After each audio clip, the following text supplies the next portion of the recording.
இலங்கையின் 78வது சுதந்திர தினம் இன்று அனுஷ்டிக்கப்பட்ட நிலையில் பல பகுதிகளிலும் இது கருப்பு தினமாக அனுஷ்டிக்கப்பட்டது. இலங்கையின் 78வது சுதந்திர தினம் தமிழர்களுக்கு கரி நாள் என்று கூறி வடக்கில் கிளிநொச்சியிலும் கிழக்கில் மட்டக்களப்பிலும் மாபெரும் போராட்டங்கள் முன்னெடுக்கப்பட்டது.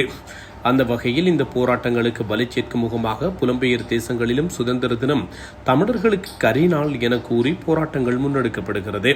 அந்த வகையில் பிரித்தானியாவிலும் இன்றைய போராட்டம் கொண்டு முன்னெடுக்கப்பட்டது. தமிழர்களின் தன்னாட்சிக்கான உரிமை குரலாகவும் இலங்கையின் சுதந்திர தினம் தமிழர்களுக்கு கரிநாளாகும் என்பதை வலியுறுத்தியும் இந்த போராட்டம் முன்னெடுக்கப்பட்டது. லண்டனில் அமைந்துள்ள இலங்கை உயர்ஸ்தானிகர் காரியாலயம் முன்பாக இன்றைய 4ஆம் திகதி காலை 11 மணியளவில் இந்த போராட்டம் ஆரம்பமாகி பேரணியாக நாடாளுமன்றம் வரை சென்றடைந்தது.